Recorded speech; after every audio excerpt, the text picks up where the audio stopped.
Alas 6 na po ng hapon, kaya uwian na. Tanggalin ang lahat ng mga nakasaksak. Electric fan, ilaw.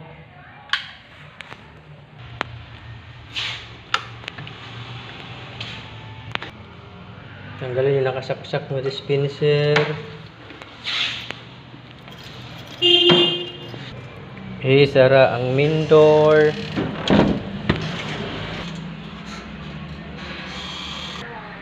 Buksan ang ilaw sa main door. I-check yung padlock sa Simon office kung sarado na. Sarado na. Check ang aircon kung close na. Labas na tayo sa gate.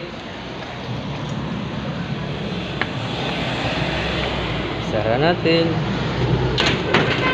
Double check.